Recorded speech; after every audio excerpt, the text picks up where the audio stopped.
So we have 3 potato planters. We have our oldest one, the one that's a little newer than that, and then our brand new one. So let's go take a look at them. So just showing you guys our potato planting setup we have this year.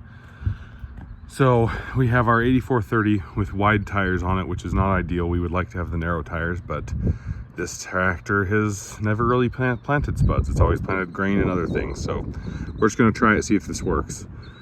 We did buy tanks for it. So we have, let's see, 300-gallon tanks and then a 200-gallon up there. So we have 800 gallons of fertilizer on this tractor. And that should mean we won't have to fill up more than once a day with fertilizer. Now, this is a Lockwood 606 air cut planter. I want to say this one is like a 2004, 2005. It's our oldest one. When we got it, that was the top. We added a little bit, and then when we got the next one, which is that one, it had a little bit bigger bin, so we added this bit to make the bins about the same size, so they were filling up at about the same time. Now we have some pumps. A pump here that pumps the tanks from here up to this one. This one runs fertilizer down to John Blue pump, which is ground driven by this little chain, and that pumps fertilizer. 2 of these hoses goes to each row. There pumps fertilizer right down there, and that will go right next to the seed. So when the seed falls, it'll have fertilizer on both sides. These planters run on air. So instead of cups or picks, these are air cups. So up here in the front, you have a little spinning wheel that has all these pipes with these holes in them. And there's a big fan. So there's a fan right here in this housing, and there's a fan over on the other side we'll go look at. And it sucks the seed to this. As it spins around, the seed will be up in here in the bin. It'll fall out down here. This will come around. It'll pick up the seed and it'll suck it to it. And then when it gets around right there, this hose, this little one, let's see, this pipe right here. This pipe here blows the seed off. So it's a very accurate planter because no matter how fast you're going, it's sucking the seed on and it's blowing it off. It just speeds up as you go faster. So it's very accurate. This big pipe here is what the suction goes to. That's these black hoses. That's what goes to the base here and produces the suction to suck the seed onto it. So this is a little skinny fan. We've never really had to change this fan or mess with it because, well, it doesn't get dirt in it. It does intake right here, but it really doesn't get any dirt in it, so it has never gone bad. We've never had to change that fan, but that's the one that blows the seed off. Back here on the back, you have these 3 or 4 crazy wheels that just spin, and that's pretty much it. This is the radar to tell it how fast it's going, so it knows to plant the right seed. This is the big fan. So this is the suction fan, and we've had to redo this a whole bunch of times. We've had to weld here all the way around because the dirt just wears holes in everything. So in a previous video, we had to replace a fan earlier this spring, actually in the winter. We replaced a fan. I actually welded that piece on down there because there was holes. So we've had to do a lot of work to these. Now, down here on the bottom, does have closing discs that help close around the seed and make the row.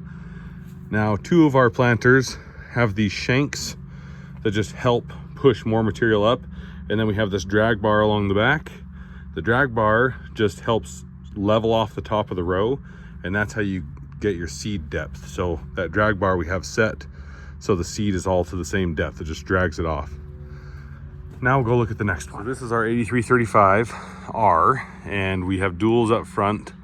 It helps with the steering of it, so the planter doesn't want to pull the tractor around. This one has the biggest tanks. We just put these on, they're brand new. These are 500 gallons on each side, and then it has a 200-gallon tank up on top, just like the other one. So this one was holding 1,200 gallons, and it has a similar setup. There's a pump that pumps from the tanks up. These are all the hydraulic lines that run everything. Oh yeah, one thing I didn't show. On the other one, it's just like this. This one's just like the other one, except for the bin is different. but this shaft that runs along the front here is what actually turns the cups, is this hexagon shaft. Now the next planter we'll look at doesn't have that. So this one, we just replaced this housing this winter because it was shot. It had so many holes in it, it would have been really hard to fix. So we just replaced the whole housing. That's pretty much it for this one. It's not any different than the other one, except for it has a square bar instead of a round bar on the back. This one I think is a 2009, so it's a few years newer. Down here in the bin, you can kind of see them right there. That right there is an electric eye. So that's how it tells when to dump more seed in, is it has an electric eye reading how many potatoes are actually in the bin. So that was one upgrade that was done on this one, because this one's a little bit newer over the other one, and then we upgraded the other one to this system because we liked it so well. So this is the final planter that we'll be running this year. This is our 8370 RT. It is spaced out wide because we use it to pull our harvester during harvest. This one has 400-gallon tanks and the same 200-gallon tanks. This one has 1,000 gallons on it. This, as you can see, is a little bit different. So this is our brand new Lockwood 606 air cup. It's a pull type. So this one has a hitch. It still has a PTO to run the fan. So we had to have, we just put this on, had to run all these lines and everything. But this one is a little bit different.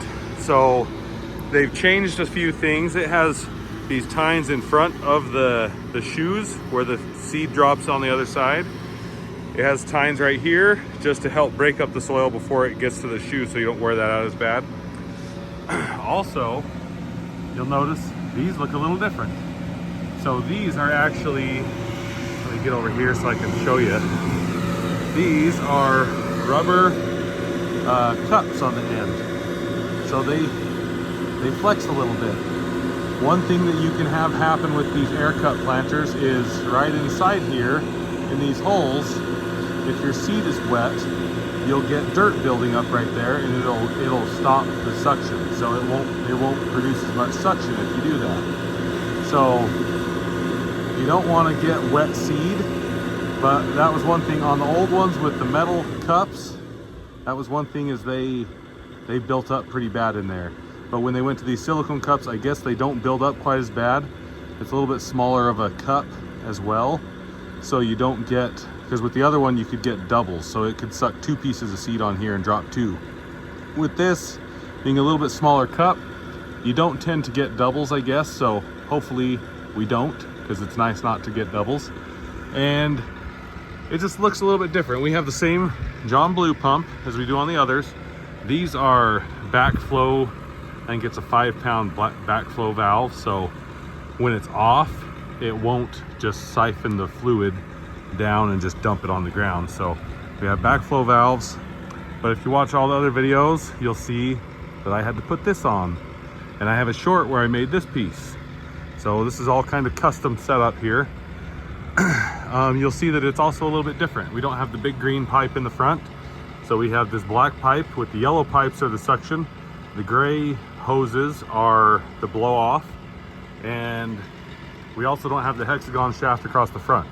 So what they did on this, because this is quite a bit newer, is these are all hydraulically driven versus having one hydraulic motor that runs the hexagon shaft. They're all hydraulic, they're all on their own motor. So we'll go around the back here. This one also has a little bit different tires in the back. Because it's pull type, this has to steer. So if we go back up here to the front, we have a GPS on the tractor, but you can also see we have a GPS unit here because this has to steer itself. Because in order for the rows to be perfectly straight, with this, it's not hooked directly to the tractor. So we have to have that so it will actually steer itself when it's in the field, going down the field, to get those rows nice and straight. So we just got that set up and tested it out.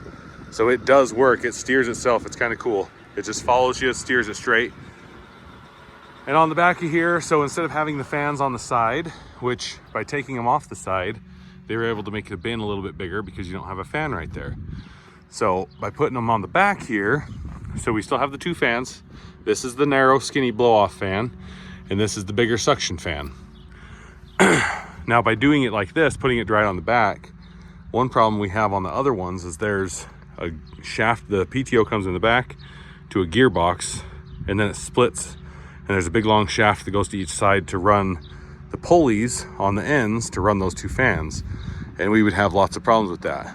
With this, they got rid of all the gearboxes. It's a direct shaft. They do have like U-joints and knuckles and stuff that tie it together, but it's a direct shaft all the way back to here. And inside here, it goes right to this big pulley and just goes right up to this little pulley that goes direct drive into the fans. So there's no gearboxes, which is nice because that was a big problem on the other ones, is those gearboxes and all the bearings and stuff would go out, and it was kind of a nightmare. This one also has a washing tank. So this will be filled with fresh water, and you can pump it. There's a little pump right here, and you can turn it on and it will actually pump water through this blow-off hose, and it will blow water out the hose and out of these cups to clean them. So we've never tried that. We're kind of leery of it because when you get water inside there, we're wondering, is it just gonna suck dirt back and just get even more dirty? So we're a little leery of that, but we'll try it out. But yeah, that is the new Lockwood 606 pull type planter and our setup we have here. So let's go look at the fertilizer truck, which is right here. So this is the fertilizer truck. We just got this bed put on in a previous video. I don't know that I've shown you guys it with the tanks on. So they came out and put the tanks on.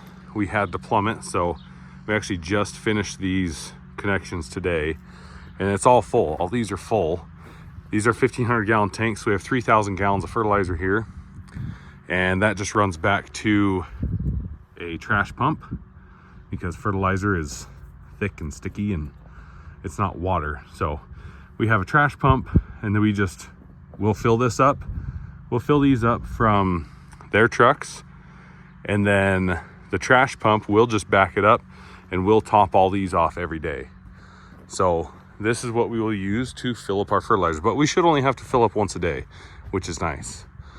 So after all the potatoes get planted, then we have to go through with the Dyer diker, which is over here. So here's the Dyer diker, our 8330. And this is fairly new. We got it, I think this will be the second or third year of using this. And it's pretty awesome. This one's pretty nice. Spudnik makes good equipment. They make lots of potato equipment, harvesting and planting equipment. We don't use their planters because with all these planters, that's one thing I didn't mention. We go with these old ones, we plant at 5 miles an hour. With the new one, there were some guys saying they plant at 7 to 8 miles an hour. So we plant at 5 miles an hour with 98% seed spacing accuracy. So that's why we run these. So with the Spudnik Dyer diker, essentially what it does is it has one of these shanks. They go right here. So the potatoes are here, the shanks will go right here. So they go in between the rows, and it has these wings on the front, and those actually go down below where the seed piece is sitting, and it'll help break up the ground underneath the seed, which will help all of the roots and stuff, and it'll just give the potatoes more room to grow. Now these wings right here, that is what it throws dirt up and just helps build up the row. So it makes the rows wider, bigger, just gives more dirt around that seed piece to help it have as much room as possible. Because last year we actually had so many potatoes in the ground that the potatoes were poking through the dirt. So that was an exceptional year. Normally that doesn't happen, but we want to make sure that there's enough dirt all around that seed piece that we don't have the potatoes poking through. After that, we have our drag bars here. So the drag bar is set to the same depth as the planters. So this will throw dirt up, and then the drag bar will drag it off. So you have the same seed depth, but this just basically makes the rows wider. Makes them wider, makes them have more dirt around them. And then you have the paddle wheel on the back here. So this makes little divots. It makes a little dike with a dam on each side. That's why it's called the dam or diker. And the purpose of this is it makes that little divot for when you're watering, the water will sit there, and then that will soak into that seed piece. And especially if you have hilly ground, if you have big hills, the dikes stop the water from running down the hill. So if your rows go down a hill, you put this on and the water will sit in each of those spots versus just running down the hill, and then that whole hill would have very poor spuds if you didn't get the water to them. So that is the dammer diker, and this is the last thing that'll go through. After that, we just water them, let them grow. We usually have a guy come and he sprays them to make sure that there's no other weeds that grow to compete with the potatoes. These are on hydraulic rams, so it puts a little bit of down pressure down, but not much. And then these shanks have rams as well. If you hit a big rock, this will trip up, and then you can reset it and drop it back down. So it's kind of a rock protection. We don't have much rock where we're at, but across the river there's lots of lava rock. So that is our potato planting setup. We should be planting here in a couple days, so look forward to that. I'm gonna be making a few videos during potato planting. I drive this, so I'll be in this most of the time. So even though there's been a lot of videos coming out lately, there might be less during planting because it's just gonna be me in this every day. So I'm gonna try, and if there's a big breakdown, I'm gonna try and get some more footage of that. But yeah, for the most part, I'm gonna be in here and I'll try to make as many videos as I can. But anyway, love you guys. We'll see you in the next one.